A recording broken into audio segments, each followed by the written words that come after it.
Over 80% of Malawi's land area is considered heavily degraded due to bad agricultural practices, wanton cutting down of trees. Restoration for us is not simply about planting a tree. It goes beyond that. We look at restoration as an integral aspect, looking at the soils, looking, of course, at the trees, looking at water. All these elements have to be incorporated.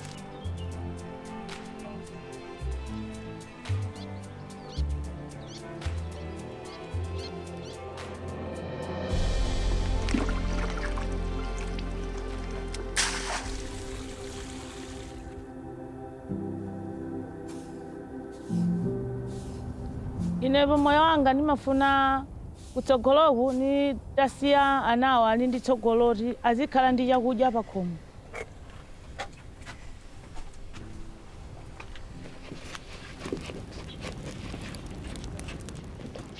Kada mai parasi nase. Ai ratsala bongono dihilani. Ya ga kuna mizibira kusukulu. Adihilani ratsala bongono kupya muzibira kusukulu. Zikoma kwambiri. Ine anthu ena amandiona bwino chifukwa choti nditsogoleri umene ndimathandiza. Atakhala ndipo foka ndimauza kuti yayi inu panganiza kuti zimene mupangezo ndikuti zikuthandizani. Ndamona kuti ndikapatsa uphunguja komanso atakakhala kuti mwina ndilibezero mudzuche sudakandisankha kuti ndikhala oyang'anira mudzi. Ndi midzi 8 imene ndimayang'anira. Ndoladaonera kuti ndi nzeru. Wana amafunika azidya phala mmawa. Phala ndiye chakudya chimene chimapangitsa kuti ana azikhala ndi mphamvu. Chakudyachi chimachokera kumunda. Munda akumafunika mukhale nthaka. Ngati unchoko chani magwera kucha mafunika munda ukhale wachonde. Ukakhala wachonde munda ndiye kuti chakudya chimatani chimapezeka. Mavuto amene amakhalapo ndionena kuti chakudya ngati mbali imodzi imene yoti mvula yamnabwerako kachakudya kachi chimakhala chochepa sichikwanira na dziko lonse. Nde milengo ya chimanga imakhala yokwera. Nde munthu pafupifupi uli ndi ana mwina 6 nyumba. Nde kuti ukagule chimanga pa 5,000 bikili nde kuti sukwanitsa. Anaja mwina umapeza dzuwa osarani osadya.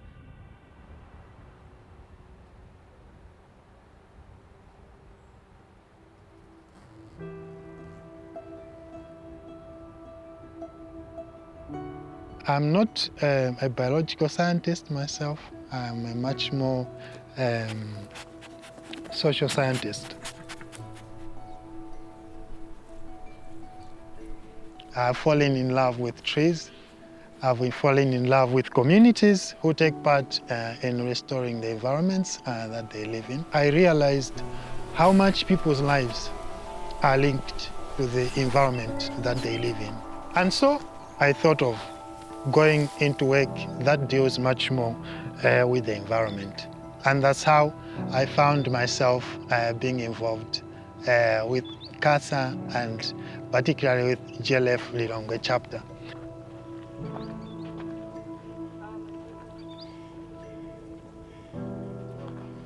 My role is to actively participate and facilitate restoration action within landscapes, but also much more focusing on stakeholder engagement and community engagement.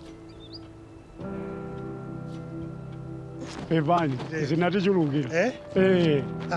Ndithu. Koma muli bwino. Hayi, ndiri bwino. GLFx Gracious. Hayi ine ndithu ndi Gracious Weston.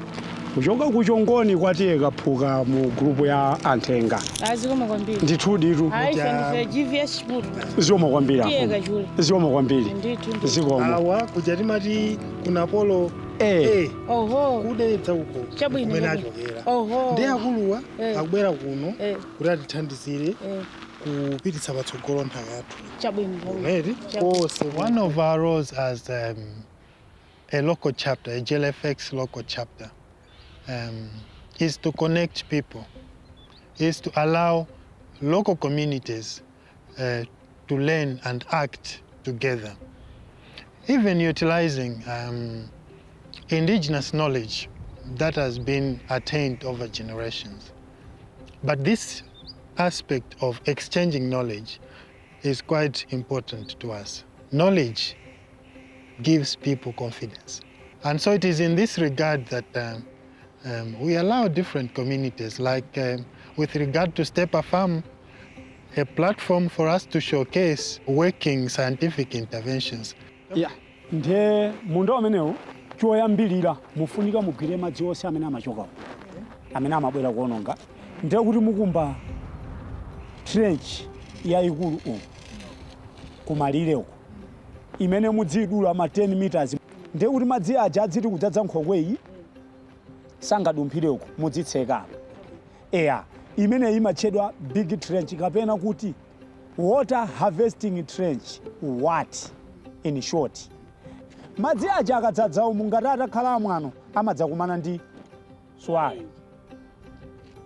Maswale amene wawo plus ichichi timayenera kudzala vetiva. Mwandimva eti? Musadzalidwe mbewu yokumba ngati chinangwa, mbatata yakholowa kapena mtedza. The vision of Stepper Farm is to become a model farm. And so this tallies well with us because we take a Stepper model farm as a field learning center where we can let people come and learn about different techniques or best ways of improving, for instance, soil fertility, best practices in nursery establishment and management, how to do different farming techniques. Ndimadabwa adini. Ndimaona kuti chinthu chanuchi ndi chokhota pena. Ndiye ndimatanthauza kuti tsana ngukhota kumeneko. Chitanthauza chani chili ni ubwino wanji kuti chizikhota chonchi. Nditudi. Ubwino wakukhota-khotawo ndi okhaokhawo ninoti zimapangitsa kuti madzi aja olo atachuluka atadzadzamo sathamanga. Chabwino. Ndiye kuti munda umene sunachitidwe izi umatha kumafota pa mphepetepo. Koma muona ngati mmene munalili nthaka imene inalili kale ndi pano muone usiyana kwanji ni mmene zinalili kale ndi panopo usiyana kwake muone usiyana kwanji. Ifeyo ngati kwa ine ngati mpangiri munchaka chinocho ubwino wa chinthu chimenechi kusiyanitsa kwa chinthu chimenechi kukhala koyamba konena kuti aona inu ake mundawo ngati munda amene taphunziramo ntchito imeneyi. Nde apa ulumikiza kwake ndikuonena kuti niona kuti ku ntchito imene ndimagwira naphunzira kanthu kena kuti uramakha ngati usunga madzi waja kachimangolo mvuli chepe umakololako kochepa ndiye kuti ana mumathudza nawo masiku ochepa. Zinthu zimenezi nikamba ngati niti kukonza swale m'munda timati ugwira madzi. Ndiye mukagwira madzi waja zimene zimapangitsa kuti nthaka ikhale yolimba. Olo mvuli ibwere ya mbiri bwanji sikokoloka. Ndipo zimenezo zikwanise kuti nthaka ibwerere mu nchonde. Foro makonza swale uja munda amakhala kuti madzi aja uwakolola. Ndiye kuti mwina nthawi imene oti mvula yavuta kachimanga kako kamatuti kamachira kwabwino ifeya madzi aja unasunga aja. This passing on, this interconnecting, that goes to the very fabric of society. So local communities will not only be at one generation, at one level, but it's something that is intergenerational. That is what can make landscapes sustainable in the end. Ndiye inebe ndimadzitu udziva kuti nzeru ndili nazo ndimagayira nzoti aja uphungu uthokoza kumeneku nuyamikira funa kuti moyo wathu kuzipita patsogolo. Kufuna kuti kachakudya kochepa tizilibe nako tizikhala nako. Mvula yabwera yochepa tizonese kuti mwina atakola kosa kachakudya kochepa.